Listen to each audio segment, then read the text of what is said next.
If you are listening to this podcast, it means you're searching for someone who understands you, someone who gets you. You are yearning to be understood and to belong.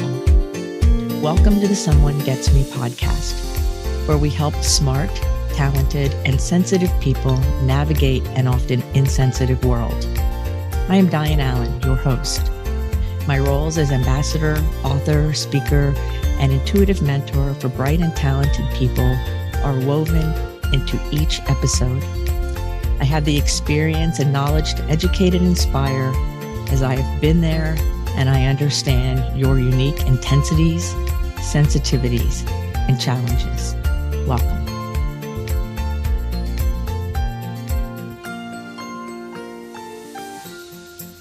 How to be in a fast-paced world. Hi friends, it's Dianne here, and I'm talking today about being versus doing in this fast-paced world.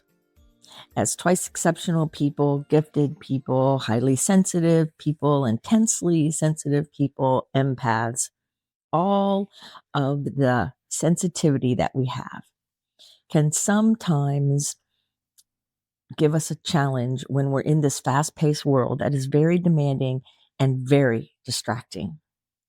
So I want to give you 3 tips, 3 strategies to help you be in this fast-paced world. Now, as always, if you have any questions or you want to chat with me about this topic, you can check the show notes and reach out to me.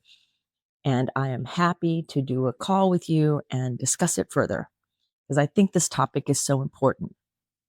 You know, I'm often heard saying we're human beings, not human doings. And I think that a lot of people have, and me included for many years anyway, have, bought into the idea that we always have to be doing something. We always have to be moving. We always have to be doing something, because if we're not doing something, then somehow our value is less, or we're not measuring up, or we're losing out, or all of the different varied ways of looking at that as the only way to be.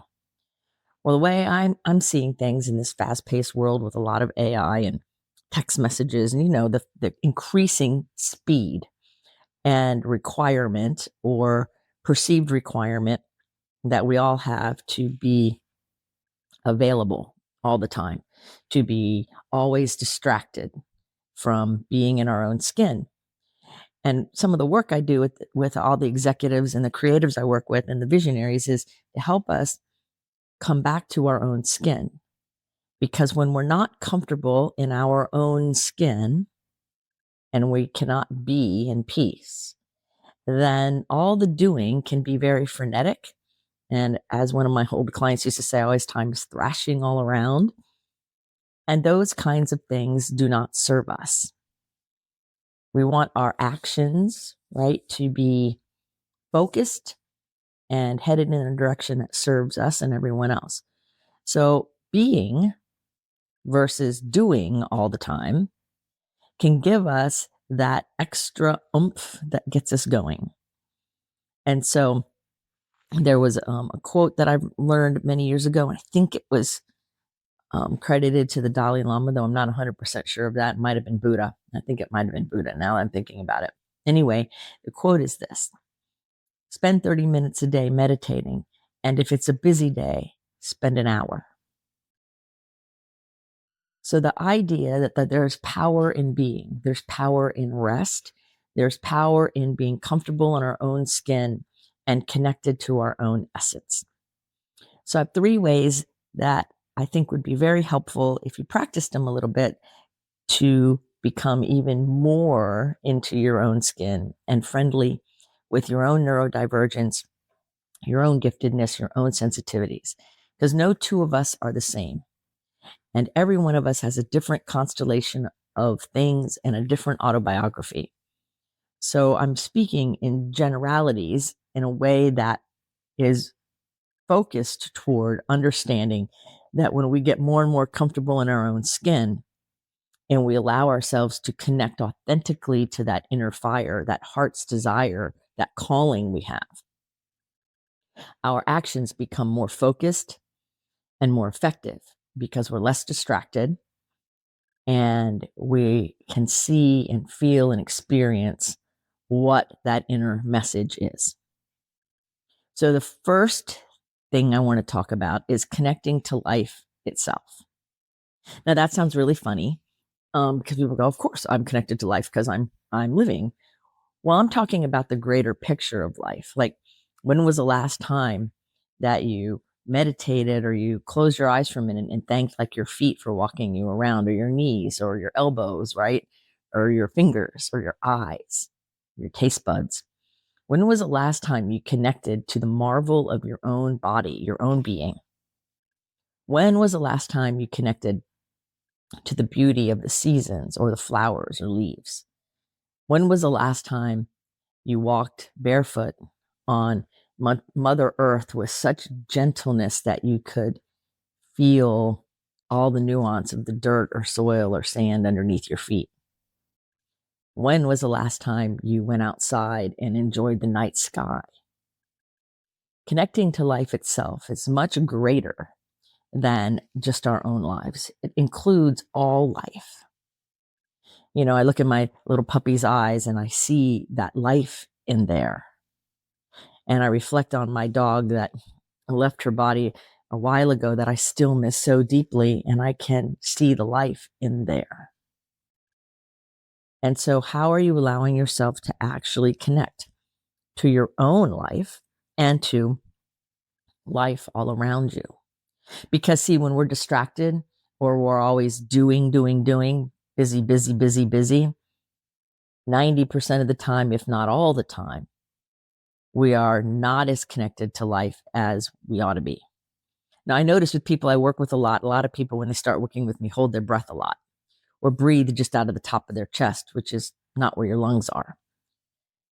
And because when we take a full breath and we slow down enough to be in our body and be effective at what we're doing, then sometimes emotions come up, right? Or we get connected in new ways.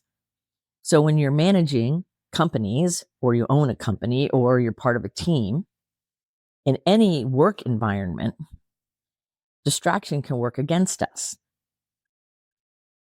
Not paying attention works against us. Working frenetically as fast as we can without slowing down and discerning, is what I'm about to do going to get me where I say I want to go? Is what I'm doing effective for the task or mission at hand? And so, you know, there's people out there who are really good at looking busy, but they're not getting anywhere. It's kind of like sitting in a rocking chair. You can be really busy rocking, but you're not going anywhere really. Or are you really taking time to connect to life all around you in your own inner world so that your actions become more effective and more satisfying to you? So that's the first thing. So one of the things I do is I go outside and I take pictures, a lot of little flowers or big flowers or nature herself, and I share them, hashtag joyful moments.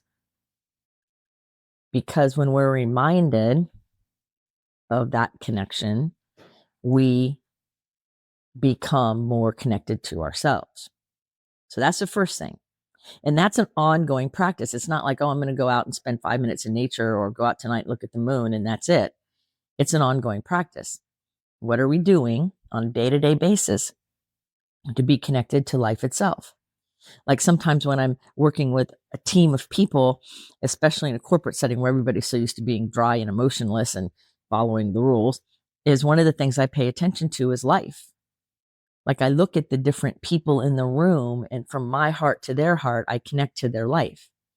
Everyone has things going on that are influencing their perception and their presence and their connections that we don't know anything about. Because see, we live in a world that is so split work from home or work from emotions, and has taught a lot of ineffective ways of being that many people are not connected to themselves and certainly not paying attention to being connected to others. So I watch eye contact and body language, and I look at each person and I imagine all that could be happening in their world. You know, maybe their car broke down, or somebody they love is not feeling well, or maybe they're not feeling well. Or maybe they're having a really bright idea but there's some psychological safety issues within the company that don't allow them to share it. So they're sitting on their great idea, or they're sitting on their epiphany, or they're sitting on their feedback because of a lack of psychological safety. So when I allow myself, when I'm working with people, to actually be connected to myself and to the others, the outcome of whatever work we're doing together is enhanced greatly. Because after all, we're human beings, not human doings. We're not machines. And everybody carries with us our autobiography, our experience, our sensitivities, and our way. So practice connecting with others, like really paying attention. And then the second thing I want to talk about is practice being present. And that this requires moving beyond fear and distraction. And it's not always easy. We're constantly being fed with, this fear, this distraction, that distraction. And then you get distracted because people are telling you not to be distracted. And it's one thing after the other. And so practicing the presence takes, in my mind, a lot more attention and intention to stay in the moment. Recently I was on a road trip and I was kind of stuck in some slow moving traffic. And there was a part of me that wanted to be distracted. And so there was a part of me that wanted to reach for my phone and look at something on it while I was stuck in traffic, rather than connecting with myself and opening my heart and being okay with waiting out the traffic, no big deal. But I noticed it. I noticed the seductive, almost addictive feeling of, well, let's do this distraction while we're waiting. Or you see it all the time. People are always on their phone while they're waiting, rather than practicing being present and observing their surroundings and feeling their own body on the inside.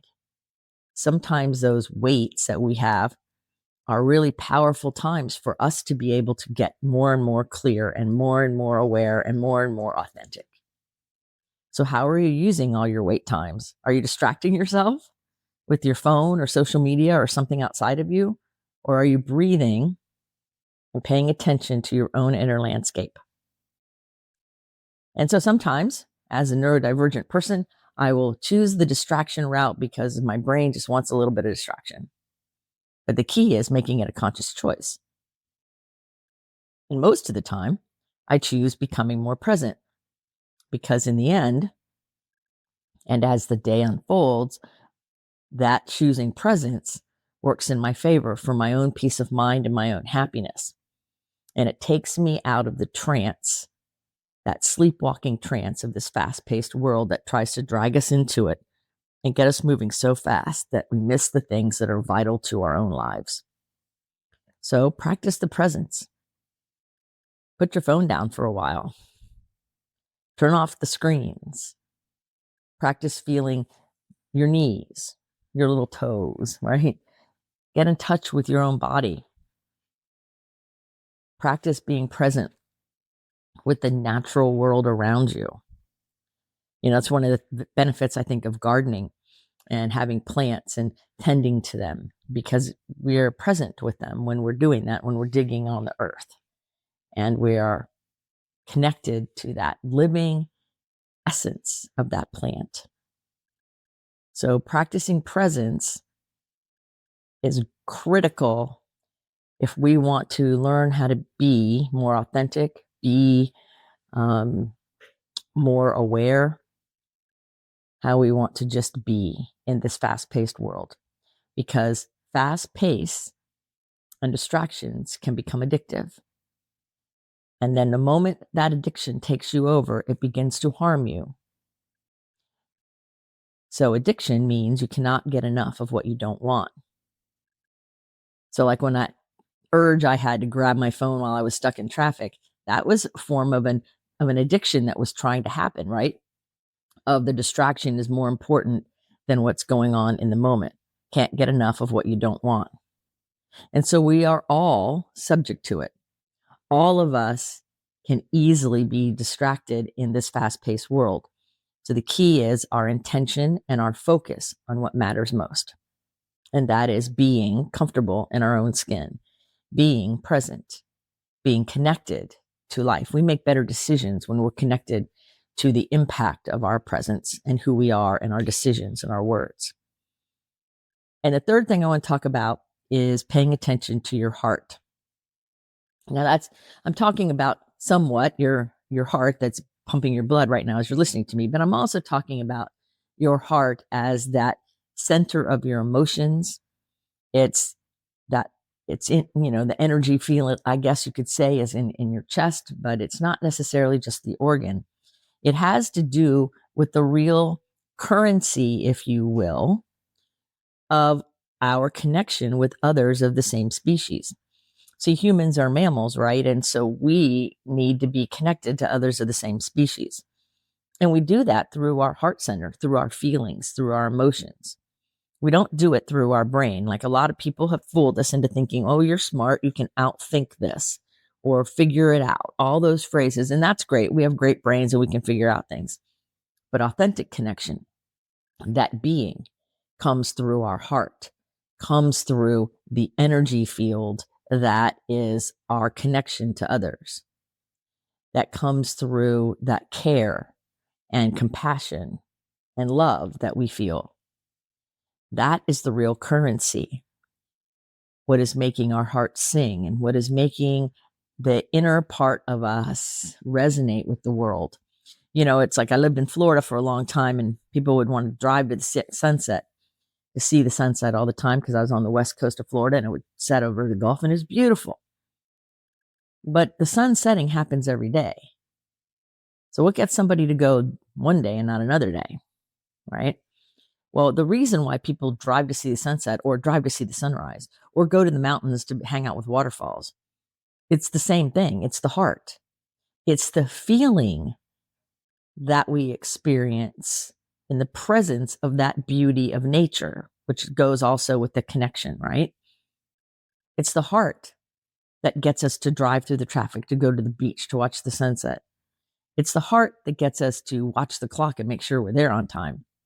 It's the heart that stands there in awe and wonder at the elegant simplicity of our universe and our world being right in front of us. Because see, when the sun is setting, so to speak, it doesn't wait. It's on a perfect rhythm of the universe. Nature is never late, always right on time. Now, it might be late by a human standard, but that's a linear standard. Our natural world, our heart center, lives in a more of a circular or spiral type environment with ebbs and flows, but it's never late. It's never early either.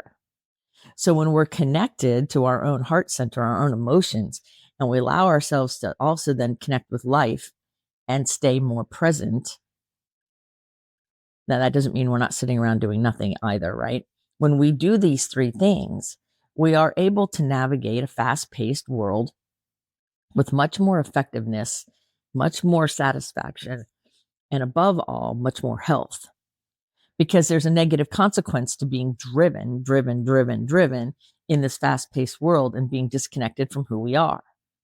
The negative consequences are things like high cortisol levels, depression, anxiety, disconnection from relationships, physical illness.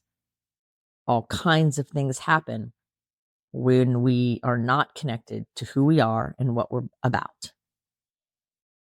So this episode is to remind you that you are beautiful, you are lovable, you are capable, and all parts of you deserve to be heard and revered and respected. Your mind is a great thing. Your human mind connected to the greater mind is wonderful. Your body is magical and amazing and does so many powerful, neat things that we still don't even understand with all the best science. And your heart is where your inner flame is that reminds you of who you are, of your own perfection as a human being. I hear people say perfectly imperfect. Well, okay, I think that all of us have this amazing perfection of how our body works, or we wouldn't be alive.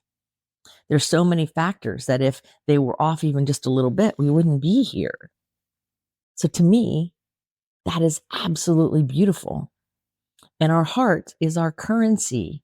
It's the exchange of energy between us and other people. That's one of the reasons why I love my work so much, because my work is relational and I get to share my heart and be in that heart space and use the energy that I have, the presence that I have, to freely give to the people that I'm working with. And when that helps them awaken their heart, then their currency flows more freely. Because most people come to me when they're stuck, or maybe they're feeling anxious, or they're not sure what to do, or they have a inner heart's desire and don't know what to do with that desire. And some people come to me when they have teams they're working with because they're managers or directors, or they're part of a team and they're having challenges with team members or their directors. And so in all of these situations, part of the rectification of what's got you stuck is connecting to your heart, is connecting to that currency. Because if you're in an unsafe work environment, and so you have your heart closed off to keep yourself safe, then it's going to be a little trickier, right, to connect with other people. And yet, as humans, we want to connect with other people. So sometimes we put ourselves in a jam as a self-protection mechanism, but we don't realize the consequence of that sometimes. So I want to encourage you to practice being in this fast-paced world, to give yourself permission every once in a while to just slow down, to take a few long, slow, deep breaths. Do a reset meditation in the middle of the day.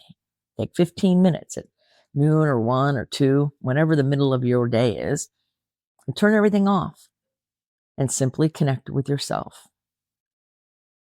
Breathe, feel your heart, listen to your own body and your own intuition and your inspired thoughts for just 15 or 20 minutes. Practice coming out of the trance of this fast-paced world so that your critical thinking, your connection, and your inner heart's desire can have a voice. It's not easy. And for people to try to think that it is easy, they're missing the point. But it's worth doing. It's worth paying attention to. It's worth valuing. And like you got to know, there's going to be some days you're going to really suck at it. There are going to be some days where you're like, oh, I went through the whole day and I didn't even pay attention to my heart once. I didn't connect to anything other than go, go, go, go, go, go, go. But understand, if you keep doing that every day, day in and day out, you end up with decision fatigue, compassion fatigue, burnout in general. And we end up with consequences down the line that we may or may not really want. So again, when you have a day like that, that's okay. Have some self-compassion. Realize that it's very seductive to be distracted. It's also very dangerous to our well-being. So as always, please reach out to me if you have anything you want to talk about or questions. I had to do a free call with people, and I am happy to process these out, flesh this out, or talk about really whatever you want to talk about. The time is yours, freely given by me. So thank you for listening to Someone Gets Me today. And remember, put your face to the sun so the shadows fall behind you, because you are a rock star. You're here on purpose with a mighty purpose, and you're here to be connected to your authentic self and live the life you imagine. Until the next episode of Someone Gets Me, this is Dianne saying, be well. Are you tired of searching for someone to understand you? Join our Facebook group, Someone Gets Me. In this group, you will be able to connect with others who are intense, sensitive, smart, and talented. I share my insights and teachings, and you can connect with others in a real, authentic, safe forum. So join us today. Someone Gets Me.